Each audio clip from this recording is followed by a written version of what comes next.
दोस्तों, जब market crash होता है तो एक ही रूल होता है, पैनिक तो सबको होता है लेकिन लॉस उनको होता है जो कि ये नहीं समझ पाते कि सर्टेन स्टॉक्स या इवन स्टॉक मार्केट किन वजहों से गिर रहा है। क्या कोई बैड न्यूज है या फंडामेंटल्स चेंज हो गए या सिर्फ सेंटिमेंट्स की वजह से मार्केट गिर रहा है। तो चलिए इसको इस वीडियो में डिकोड करते हैं 3 स्टॉक्स के एग्जांपल्स के साथ, ताकि आप मार्केट की ओवरऑल साइकोलॉजी को समझ सकें डिटेल में। तो वीडियो को यहाँ पे पूरा देखिए और स्टॉक मार्केट इन्वेस्टमेंट के बारे में कुछ नया सीखिए। नमस्कार दोस्तों, मैं उमेश त्रिपाठी आपका स्वागत करता हूँ स्टॉक फॉर रिटेल पर, स्टॉक मार्केट से जुड़ी एक नई जानकारी के साथ। ध्यान रखिए, जो भी इंफॉर्मेशन हम यहाँ पे शेयर कर रहे हैं वो केवल एजुकेशनल पर्पस से, यहाँ पे किसी तरह का रिकमेंडेशन नहीं है। तो आगे बढ़ने से पहले एक चीज आपको क्लियर कर दूं कि जो मार्केट में गिरावट होती है, जो मार्केट क्रैश होता है, तो सिर्फ वो प्राइसेस का फॉल नहीं होता है, एक लिक्विडिटी इवेंट भी होता है। देखिए, जब फियर बढ़ता है तो स्टॉक मार्केट में सबसे पहले जो हाई ग्रोथ वाले स्टॉक्स होते हैं वो गिरते हैं, क्योंकि वो already over a period of time एक प्रीमियम प्राइस पर जा चुके होते हैं। और ऐसे में जब क्रैश वाली स्थिति पैदा होती है तो इन्वेस्टर्स क्या करते हैं, अपने रिस्क को कट करने की कोशिश करते हैं। Since high growth stocks premium valuations पर होते हैं मोस्टली, तो जैसे ही मार्केट का सेंटीमेंट बदलता है तो सबसे पहले यही करेक्ट होते हैं। चलिए समझते हैं 3 कंपनियों के बारे में, 3 स्टॉक्स के बारे में। तो यहाँ पे ये समझाने का मेरा मकसद ये है कि आपको सीखने को मिले कि एक्चुअल में जब मार्केट में गिरावट होती है, करेक्शंस होते हैं, तो हाई ग्रोथ स्टॉक्स में क्या चलता है ओवरऑल। तो यहाँ पे जो पहली कंपनी है, पहला स्टॉक है जिसके बारे में हम डिस्कस करेंगे, वो है कैम्स लिमिटेड। अब ये CAMS computer age management services किस बिजनेस सेक्टर से बिलोंग कर रही है? उस बिजनेस सेगमेंट में 2020 के बाद से नंबर ऑफ इन्वेस्टर्स की क्या डाटा है, उसकी स्टडी हमारे लिए इंपॉर्टेंट हो जाती है। साथ ही साथ अगर हम कैम्स का ओवरऑल रेवेन्यू ट्रैक रिकॉर्ड देखें तो FY 2021 के बाद से यहाँ पे करीब 17% के कैगर के साथ, यानी कि कंपाउंडेड एनुअल ग्रोथ रेट्स के साथ यहाँ पे रेवेन्यूज बढ़ते हुए दिखाई दे रहे हैं। इसके साथ ही साथ अगर हम यहाँ पे ध्यान दें तो निफ्टी 500 कंपनीज के कंपैरिजन में यहाँ पे 4 साल का CAGR रेवेन्यू का ओवरऑल कैम्स का 19% करा है, वहीं पे निफ्टी 500 का मात्र 16% करा है। एबिटा ग्रोथ की बात करें तो यहाँ पे 4 साल का 22% के आसपास से एबिटा ग्रो कर रहा है कैम्स का, वहीं पे निफ्टी 500 कंपनीज का मात्र 17% के आसपास से ग्रो करता हुआ दिखाई दे रहा है। इसके साथ ही साथ अगर हम इस पर्टिकुलर डाटा पर देखें तो यहाँ पर मार्केट लीडरशिप के टर्म्स में यहाँ पर आप देख सकते हैं कि अभी भी सस्टेनिंग मोड में है, यानी कि दिसंबर 2024 में करीब 67% के आसपास मार्केट शेयर था।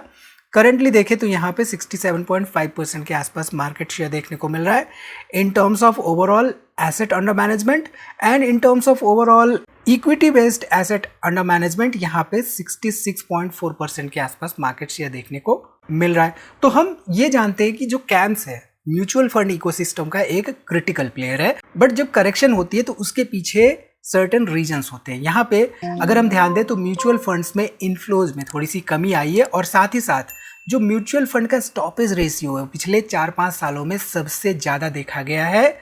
खास तौर पे जो इनिशियल 2-3 साल से म्यूचुअल फंड्स पे इन्वेस्टमेंट कर रहे हैं वहाँ पे करीब 85% के आसपास स्टॉपेज रेशियो देखने को मिल रहा है हमें।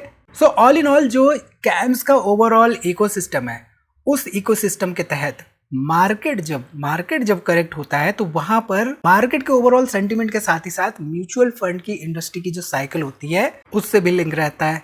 ठीक है, अब यहाँ पे अगर हम देखें शेयर होल्डिंग पैटर्न तो मार्च 2023 में कैम्स में करीब यहाँ पर आपको 20% के आसपास प्रोमोटर्स देखने को मिल रहे थे, 32% यहाँ पे पब्लिक थी, और यहाँ पे देखिए 35% FIIs एंड 12-13% के आसपास DIIs। अब धीरे धीरे यहाँ पे प्रोमोटर्स ने अपना स्टेक घटा के जीरो कर दिया। कुछ कंपनियाँ ऐसी होती है जहाँ पे promoters over period of time zero हो ही जाते हैं। कुछ ऐसी कंपनियाँ आपको मालूम है तो कमेंट करके जरूर बताइए। यहाँ पे इन द मीन टाइम जो हमारे फॉरेन इन्वेस्टर्स हैं वो 45% के आसपास हैं, DIIs यहाँ पे 22% के आसपास है, और 33% के आसपास यहाँ पे पब्लिक इन्वेस्टमेंट देखने को मिल रही है। ठीक है, चलिए अब बात करते हैं दूसरी कंपनी के बारे में। तो दूसरा स्टॉक है वो एक डिफरेंट सेक्टर से बिलोंग करता है। ये सेक्टर कौन सा है? ये सेक्टर है सोलर सेक्टर। अब सोलर सेक्टर में पिछले 4-5 सालों में क्या हुआ ये बताने की जरूरत नहीं है। यहाँ पे अगर हम बात करें प्रीमियर एनर्जीज की, तो जो कंपनी है जिसके बारे में हम डिस्कशन करेंगे वो है प्रीमियर एनर्जीज। प्रीमियर एनर्जीज का ओवरऑल बिजनेस सेगमेंट देखने पर हमें ये समझ में आता है कि वो basically cells and modules manufacture करते हैं। यहाँ पे टोटल सेल्स करीब करीब 400 मेगावाट के आसपास का एक्सपेंशन प्लान है इनका, एंड मॉड्यूल्स का करीब करीब 350 मेगावाट के आसपास है।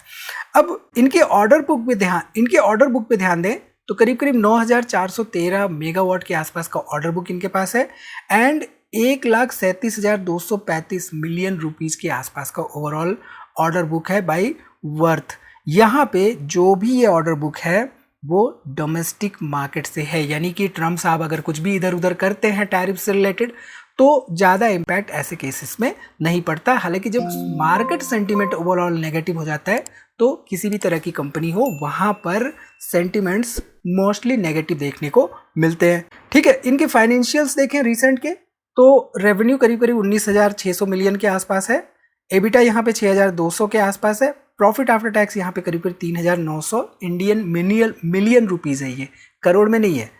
प्रोडक्शन की बात करें तो मॉड्यूल्स में 956 मेगावाट के आसपास, सेल्स में करीब करीब 593 मेगावाट के आसपास, और एनुअल कैपेसिटी यहाँ पे 3 गीगावाट के आसपास सेल्स की और 5 गीगावाट के आसपास मॉड्यूल्स की। सेल्स क्या होते हैं, मॉड्यूल्स क्या होते हैं, इसके डिटेल में हम नहीं जा रहे हैं।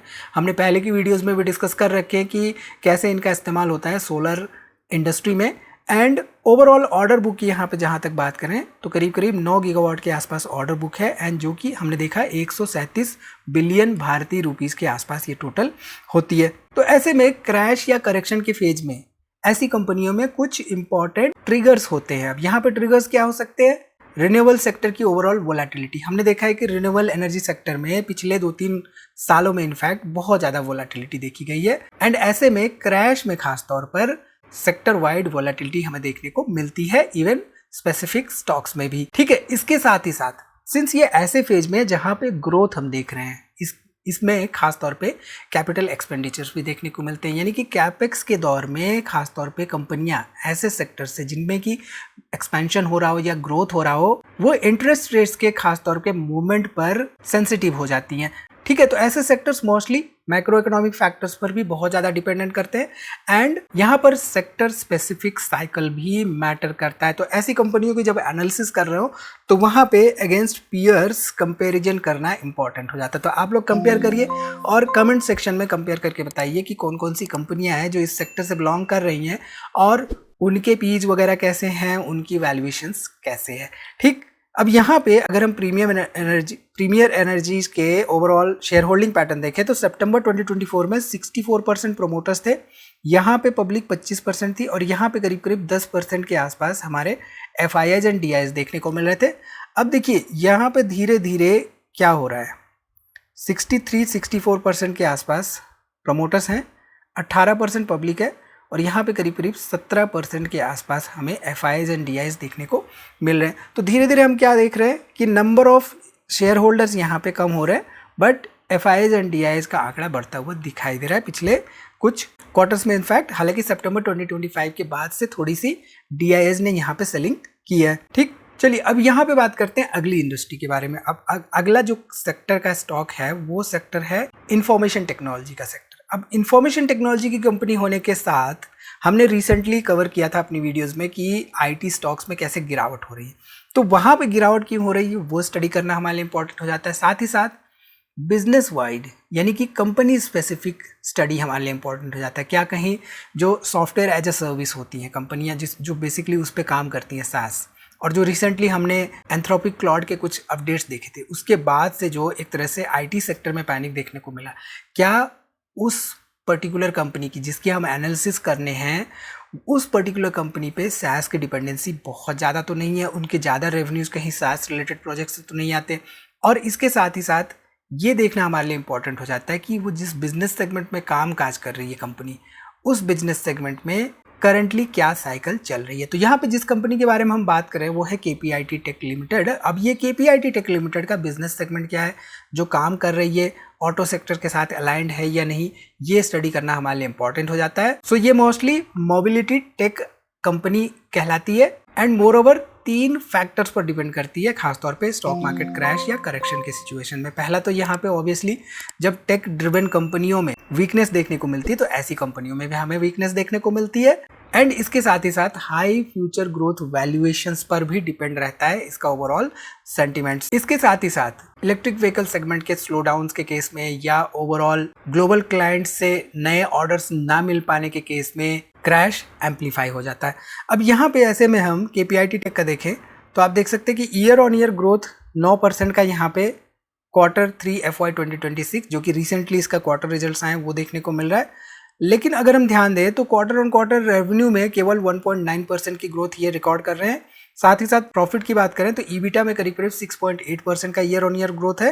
एंड यहाँ पे जो पाइपलाइन में इनके ऑर्डर बुक में देख रहे हैं तो $202 मिलियन के आसपास वर्थ एंगेजमेंट्स हम यहाँ पे देख रहे हैं, जो कि ये बता रहे हैं अपने हिसाब से कि ये सेटिस्फैक्ट्री है।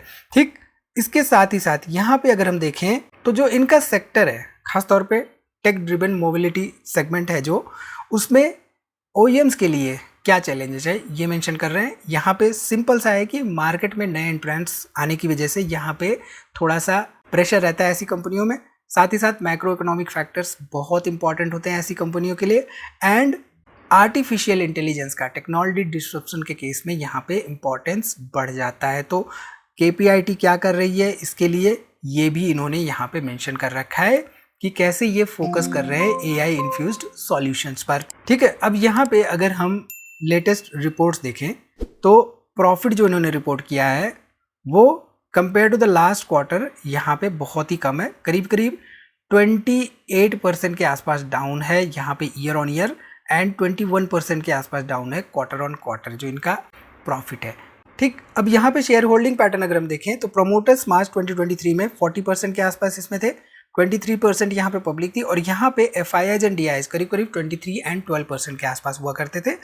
लेटेस्ट डाटा हम देखें जो कि आपको रिसेंटली देखने को मिला, दिसंबर 2025 का डाटा, 40% के आसपास प्रोमोटर्स हैं, 21% पब्लिक है, और यहाँ पे अभी करीब करीब अभी भी 38-39% के आसपास आपको FIIs एंड DIs देखने को मिल रहे हैं। तो ये जो पर्टिकुलर कंपनियां हमने यहाँ पे डिस्कस की, ये अगेन किसी तरह का रिकमेंडेशंस नहीं है, बट समझाने की कोशिश है कि जो ग्रोथ स्टॉक्स होते हैं उनमें फॉल के दौरान एक पैटर्न होता है, उस पैटर्न को समझने की हमारे पास कला होनी चाहिए। हाई ग्रोथ वैल्यूएशंस जो होते हैं वो खासतौर पे क्रैश या करेक्शन में सबसे पहले करेक्ट होते हैं। इसके साथ ही साथ मैक्रो अनसर्टेनिटी के केस में, मैक्रो इकोनॉमिक फैक्टर्स जब ग्लोबल अनसर्टेनिटी बहुत ज़्यादा होती है तो ऐसे में जो इन्वेस्टर्स का रिस्क एपेटाइट होता है वो रिड्यूस हो जाता है। एंड सेक्टर वाइड सेंटिमेंट्स अगर नेगेटिव हों ऐसे सेक्टर्स में तो वो रिस्क को एम्पलीफाई कर देता है। ठीक है, तो फंडामेंटल्स शॉर्ट टर्म में इम्पैक्ट होते ही रिएक्शन हमें देखने को मिलता है ऐसी कंपनियों में। सो क्रैश में ओवरऑल प्राइस जो है वो इमोशन से ड्राइव होते हैं, बिजनेस फंडामेंटल्स से नहीं। एंड मार्केट को ऐसे में समझना बहुत इंपॉर्टेंट हो जाता है, पैनिक सेलिंग से नहीं, बेटर है रीजन समझना। तो इस वीडियो में इतना ही दोस्तों, उम्मीद है वीडियो आपको पसंद आई होगी। इस वीडियो में जो भी हमने डिस्कस किया, आप चाहे तो उसका समरी आप कमेंट्स में लिख सकते हैं ताकि और लोग यहाँ पे जो वीडियो देखने आते हैं उनको भी एक तरह से समझ में आए कि चीज़ें हमने क्या डिस्कस की हैं। वीडियो में इतना ही, मिलते हैं अगली वीडियो में एक नई जानकारी के साथ। तब तक आप अपना बहुत ख्याल रखिए और हमारी दूसरी वीडियोस देखते रहिए, और दोस्तों में शेयर करना तो बिल्कुल मत भूलिए।